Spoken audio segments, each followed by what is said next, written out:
right, everyone. Welcome back to Financial Clarity for Doctors. I'm Corey Janoff, as always, joined by Rochelle Vander Zanden. Hey, everybody.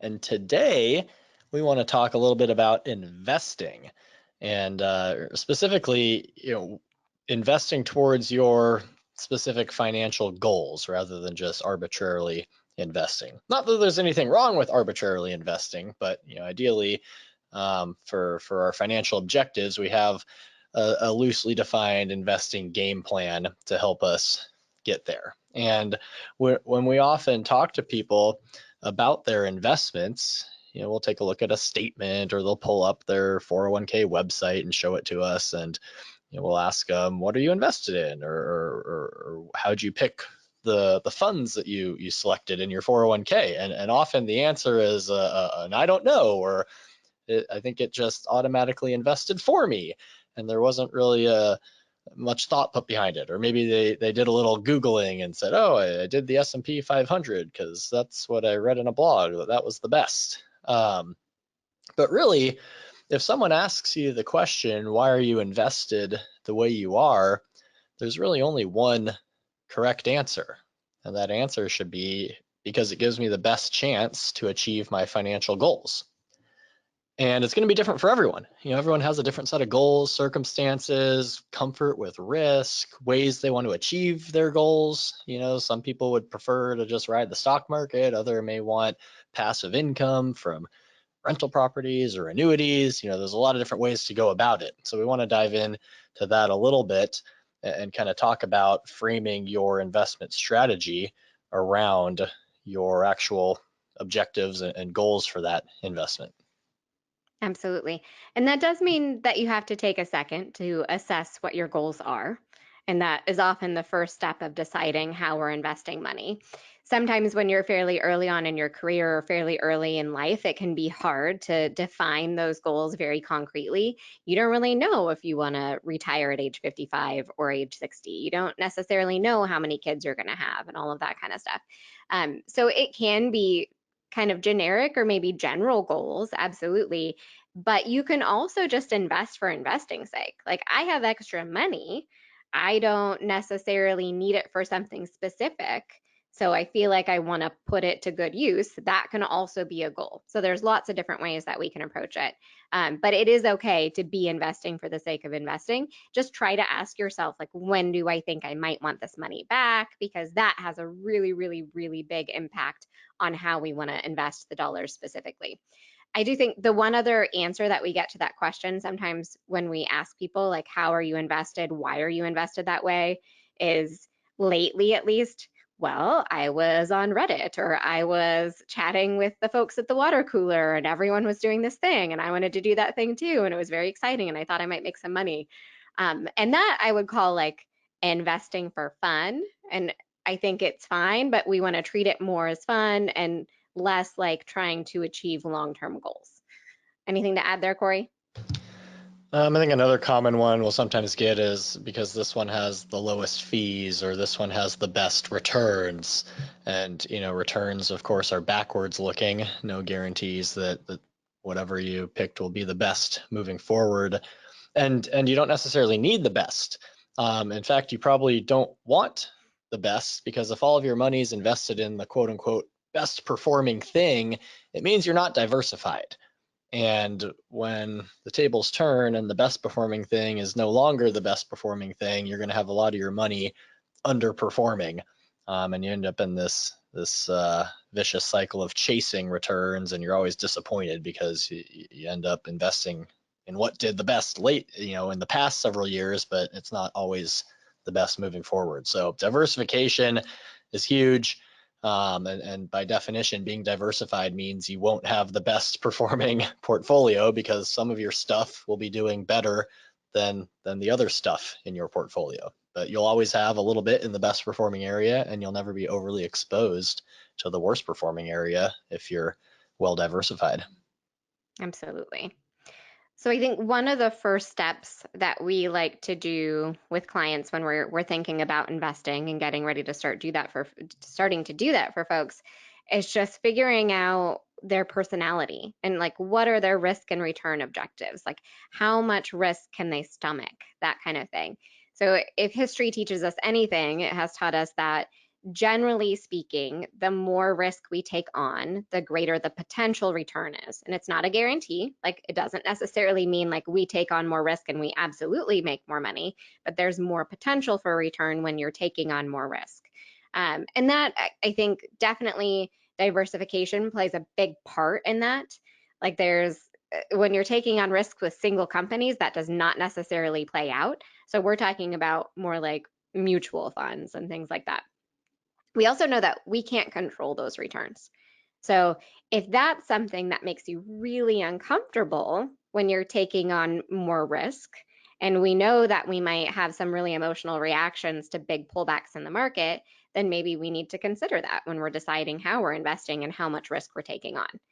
So definitely, if you have a long time to be invested, take on as much risk as you can comfortably do, because that's going to be your way to get the greatest potential rate of return to get you to your goals. And you want to be able to stick with that strategy. So we don't want to be changing gears in a market decline because the market declined. We want to be able to pick a strategy and stick with it over the term that we want to stick with it or that we've decided on. Absolutely. I think that's a big thing. You probably, if say you're young in your 20s and you're investing for retirement, you've probably read be more aggressive, maybe even be in a 100% stock portfolio, because historically that, is the optimal allocation in your 401k or 403b to give you the greatest growth potential over time.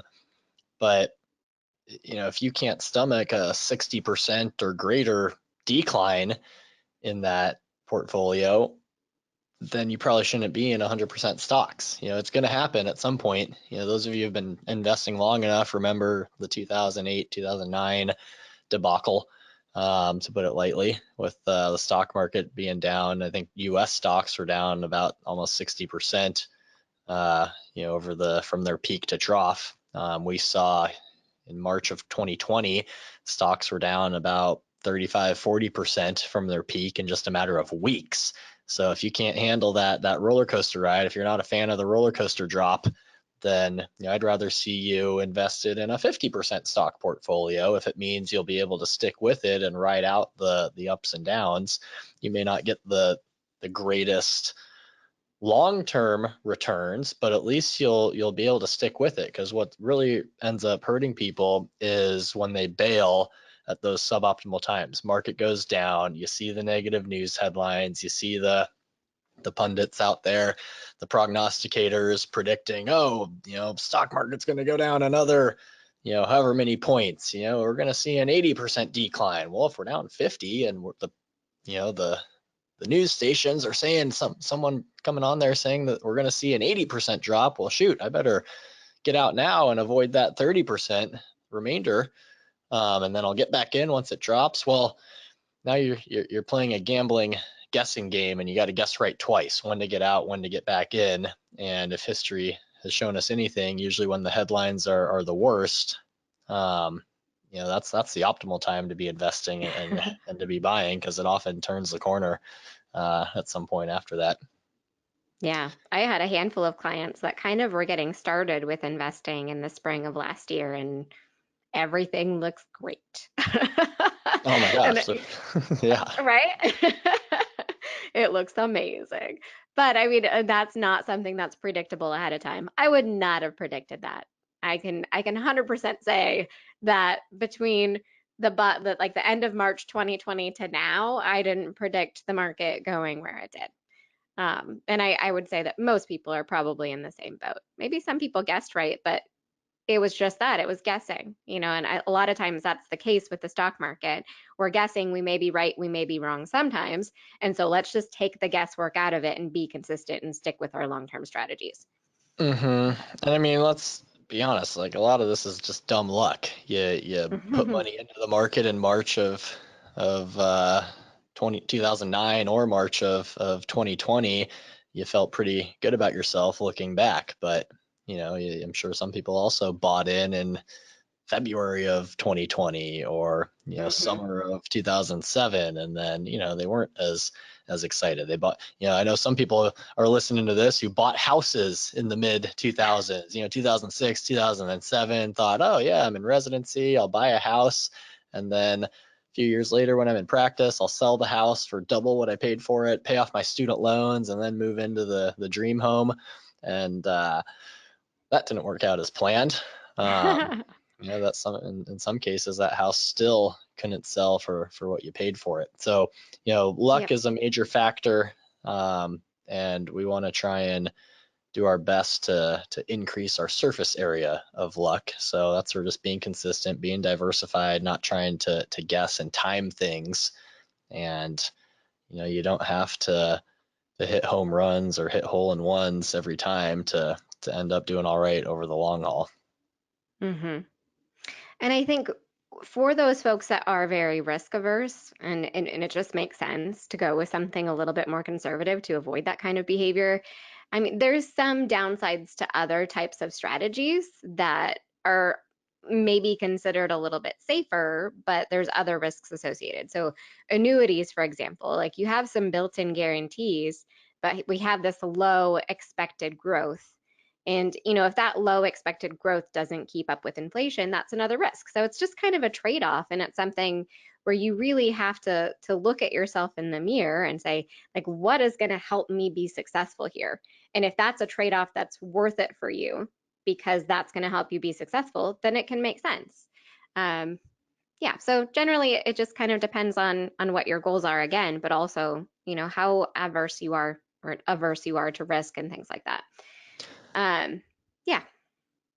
Real estate's another one, that a lot of physicians talk about getting into, owning rental properties, something that'll generate passive income, which is fantastic. Big fan of passive income, and it's a good diversifier when you're owning rental properties, when most of your other investments are in stocks or bonds. But if you want something that's liquid, where you can get the money back whenever you need it, real estate probably isn't an ideal thing to be owning, because it's not like you can decide one day, all right, let's just sell my rental property and take the cash out and do something else with it.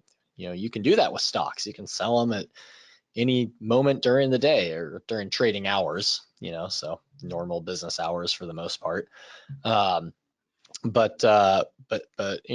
with illiquid investments like real estate properties, especially if you aren't the primary decision maker, if you're part of a broader real estate investment trust, or you're just a minor shareholder, like, it's out of your control. It's up to the managing partners to decide when to liquidate, when to pay out dividends, things of that nature. So you really have to kind of weigh the pros and cons. And again, getting back to what your goals are, what are your objectives, what are you investing for, that'll help drive those decisions. And there's no one size fits all, and most of you will probably have more than one thing that you invest in, but really, something to look at before you put that money in. And kind of taking a hmm step back, I think probably the first thing anyone should ask themselves before they invest any money is, when do I need this money back? And the answer to that question will help drive some of those latter decisions, like, what type of account should I put it in? How aggressive or conservative should I be investing this money?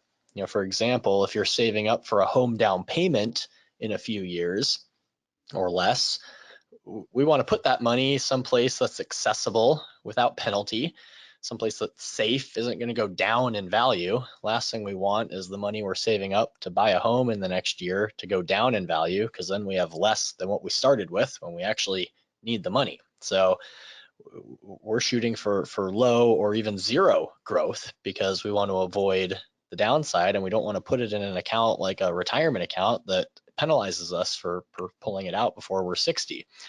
On the other end of the spectrum, if you're young and early on in your career and you're saving for retirement, those 401ks, IRAs, things of that nature are great, because they're sheltered from taxes. You can get that tax deferred growth.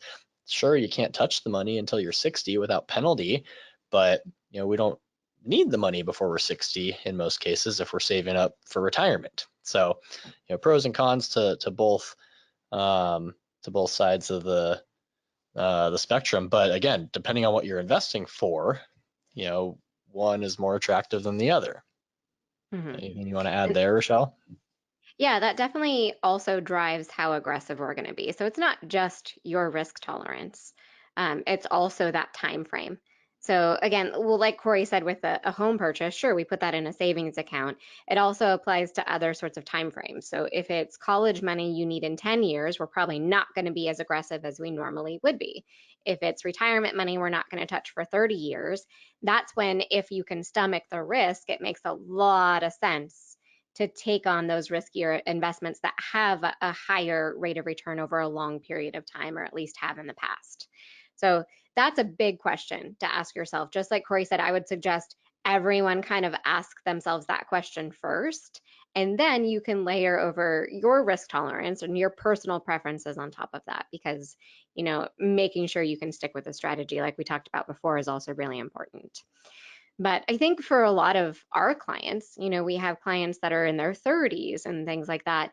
But for many of them, you almost have to live your whole life over again before you can even access retirement accounts without having a penalty. So your 403B, you can't get into that until you're at least 59 and a half. That's the age right now. It could very well increase by the time we get to retirement age. So you just think like that money's locked away for a long time. If it goes down in the next few months, it doesn't matter. Like it just doesn't matter because we're not taking the money out. We're not selling anything. Or at least, that's the goal. We're not selling anything. Please don't. But yeah, so it's just money that's going to be tied up for a long time. Please don't take that as investment recommendations. But anyway. Yeah, absolutely. And the liquidity one is a big one too. When do we need the money back? Do we Mhm. need to be able to access it at any point in time? If again, the retirement accounts, you're penalized if you touch those before 59 and a half, whereas a taxable brokerage account doesn't offer the same tax shelter and asset protection benefits that a 401k or 403b might offer, but it's liquid and you can get to it at any point in time. So that's the trade-off we take. We're willing to accept the capital gains taxes in order to be able to access that money at any point in time.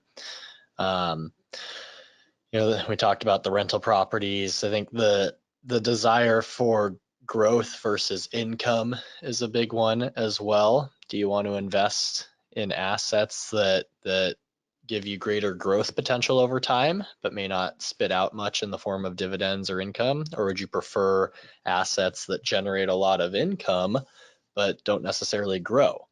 So some common examples there: rental properties, annuities. We talked about those annuities. They provide you a lot of guarantees. One of the big ones, and the main reason people purchase annuities, is a guaranteed income stream for the rest of their life, so that you will never outlive your money. No matter what, you will get that check every year or every month from the annuity company. And that's what Social Security is. It's the biggest annuity in the world, probably. No matter what, you're always going to get that Social Security check. Obviously, there's the risk that the U.S. government goes bankrupt and cancels Social Security, but I think it's a pretty low one. There, but still, it's that we're scared of the stock market, we're scared of other investments. We want to have some of our money in something that's guaranteed to spit out a set amount every single month or year, but it's not really going to grow much over time. Same with the rental properties. Historically, real estate doesn't grow as much as stocks do. But I if you think can that's get surprising to a lot of people. I think a lot of people assume that it Mhm. does. Hmm. And I think some people see those big quote unquote returns in real estate is just due to leveraging. And we talked about that Hmm. in a number of episodes ago, where if you leverage your assets, so borrow money to buy, whether it's stocks or real estate or whatever, it juices up the returns when things are going well, but it also magnifies the losses when things aren't going well. So if you buy a property with a 20% down payment, I think an example we used in that one, if you bought a $500,000 property and put $100,000 down for easy math, your quote unquote investment is the $100,000 out of pocket. The rest you borrowed from the bank. And assuming, let's just assume the rental income covers the mortgage, taxes, maintenance, etc. So you don't have any additional out of pocket expenses. And however many years later, you sell the property for $1 million, you turned your 100,000 into $1 million. We'll just pretend the mortgage is paid off at that point, again, for easy math. So that's a 10x return. Whereas if you paid cash for that property, you bought it for 500,000 and then sold it for $1 million, you just have a 2x return. So I think that's where it can be a little misleading on the return side, because leverage is involved, but it can also backfire on you. And I think a lot of people saw that who bought properties in the mid 2000s, and they were way underwater in their mortgages by 2010. It wasn't looking so hot at that point. And there was no easy exit for a lot of those folks too. And I think that's the other thing that you were talking about, Corey, just the illiquidity of the real estate market, especially in situations like that. Like if it does end up being a less than optimal investment, it's not like you can just bail. It's something that you can end up just stuck with. But we don't want to discount the rental income piece of it. Like if you have a property that's generating income and paying for itself, knowing that eventually the mortgage is going to be gone, all you have is property taxes, insurance, maintenance, having that cash flow consistently is pretty attractive, in addition to the hopefully inflation, matching growth of the value of the property. And you have a few rental properties paying, that's you could live off of that in retirement. You have a few that are giving you several $1,000s a month of net income. I mean, that's pretty awesome. Not saying that you should or shouldn't, do that, but again, what are your goals and objectives? Are you looking for something that maybe is, using the rental property example, provides more headaches, more, it's illiquid, but it spits out some income for you. If you have good tenants, maybe a good property manager, it can hopefully be as little hassle as possible. Versus investing in stocks, mutual funds, way easier, simpler, less headaches, much more liquid. You can get to it whenever you want. Historically, the growth has been pretty solid over long periods of time. Doesn't pay much income. The dividends from the stock market are about 2% in aggregate. So it's not like, unless you have a huge portfolio, you're not exactly living off the dividends. But, we sell some stocks when the growth occurs and to live off of, and hopefully they continue to grow to support our lifestyle over time. So no wrong way to go about it. It's just, what are your objectives, preferences? Do you like having the kind of mentally fixed income checks coming in every month that hopefully increase with inflation, or are you content with more of the rising assets that you can sell off as you need money to support your lifestyle? No wrong answer, just personal preference. Yeah, I think saving enough is probably more important than any of the specifics, for sure. I think Bingo. one other thing I wanted to touch on real quick is that some people have goals that are not related to them personally. So we have more and more people and clients coming to us that are really interested in making sure that their money is doing good things. So there's this whole concept of ESG investing, which we did an episode on that as well. But just to make sure we touch on that here too, that's the idea that, we can take environmental, social, and governance things into consideration when we're choosing the investments that we're using to help us grow over time. So this market and this area of investing has broken wide open, and there are a lot of choices out there.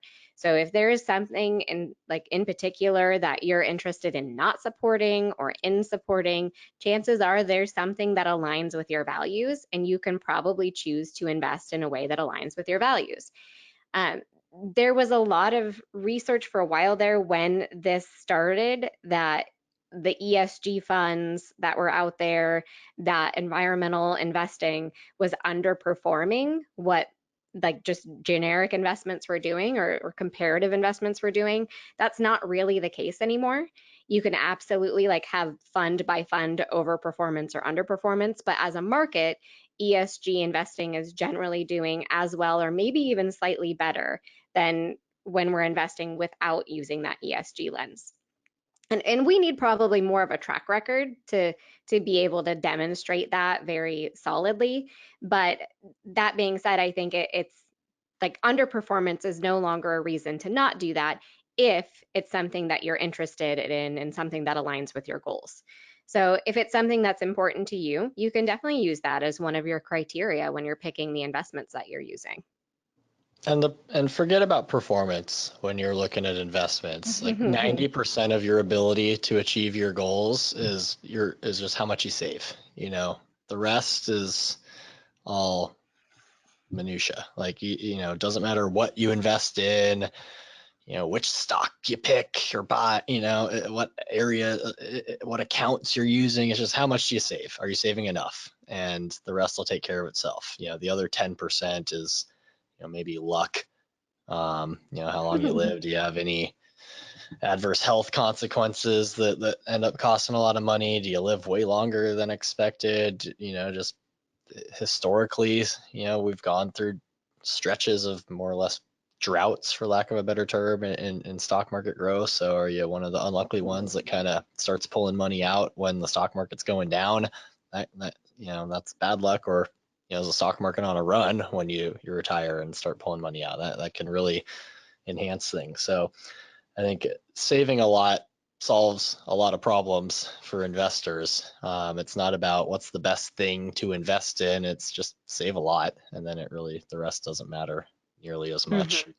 Not to discount all that we've talked about for the last 25 minutes, but it's all important. It just all works together, really. Yeah. Save enough for your goals and then invest according to when you need the money, what your goals and objectives are, and you should be in good shape.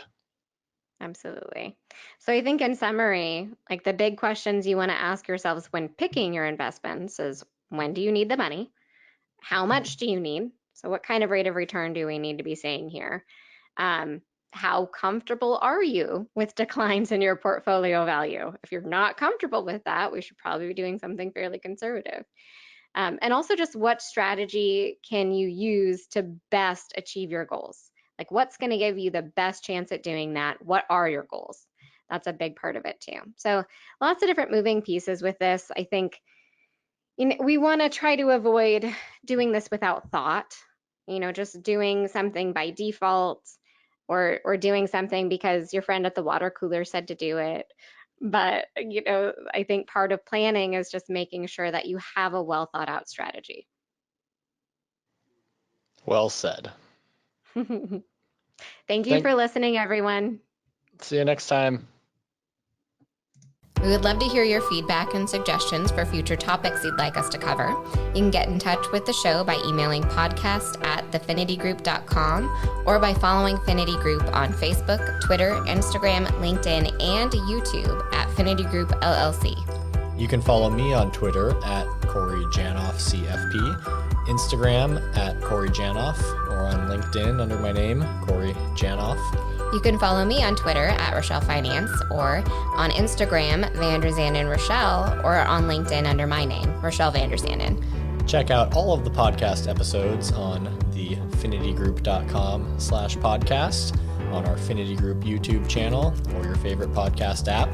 And don't forget to check out our financial clarity blog at thefinitygroup.com/blog. Thanks for listening to this episode of Financial Clarity for Doctors by Finity Group LLC.